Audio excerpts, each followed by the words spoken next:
Did you know that over 2,000 years ago, a Greek librarian used geometry to determine the circumference of the Earth?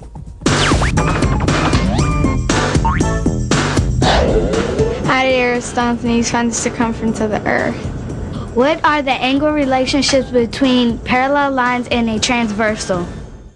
The concept of the Earth being a large sphere was not unknown to the ancient Greeks. And everyday observations, such as the disappearance of ships below the horizon, indicated that the Earth might be spherical or round. But how large was it? The person who figured it out was a librarian named Aristophanes, who lived in Alexandria, Egypt about 300 BC. While looking through a scroll one day, he read that at noon on the longest day of the year, a vertical column cast no shadow in Syene, a city south of Alexandria. Aristophanes knew that this did not happen in Alexandria. He thought to himself, how was it possible to have shadows in Alexandria and not in Syene at the same time of day? Aristophanes figured out that the sun must be directly overhead in Syene, but not in Alexandria. Aha! Here was proof that the Earth's surface is curved.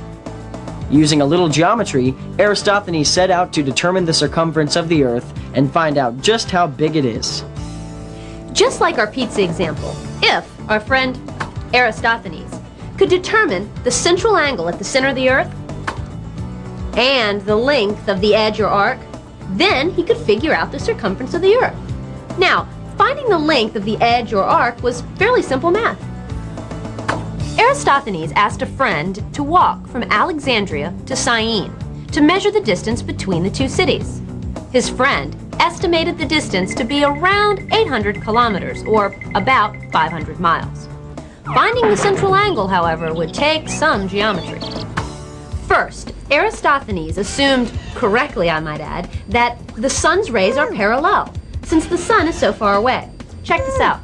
In this diagram, we can see that there is no shadow at Syene, while there is a shadow in Alexandria.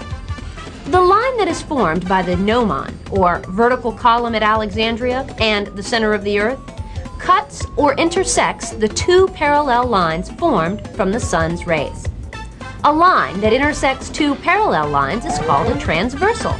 The two angles formed from the transversal line and the parallel lines are called alternate interior angles.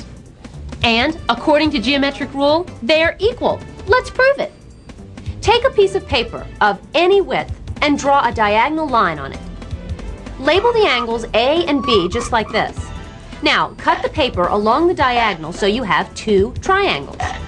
Compare angles A and B by placing one angle on top of the other. Hey, what do you notice? The angles are equal no matter what size paper you started with. Right.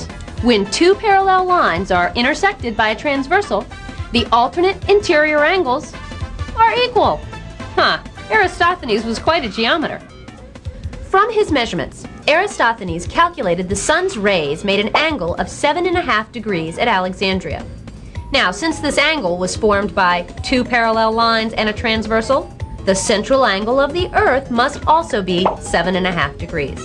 By knowing these two things, the central angle and the distance from Alexandria to Syene, Aristophanes calculated the circumference of the Earth.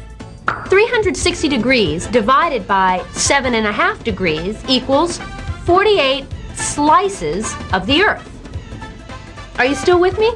Okay, hang tight, we're almost there. Now, if you remember that the estimated distance between Alexandria and Syene is 800 kilometers, and you multiply that distance by the number of slices in the Earth, 48, what is the circumference of the Earth? Well, if you estimated that distance to be 38,000 kilometers, you're absolutely right. Aristophanes' estimate was really close to the Earth's circumference, which is 40,074 kilometers. His percentage error was about 5% and was probably due to an error in the distance between the two cities. 5%? That's pretty good, considering Aristophanes used only his feet, his eyes, his imagination, and of course, his knowledge of geometry.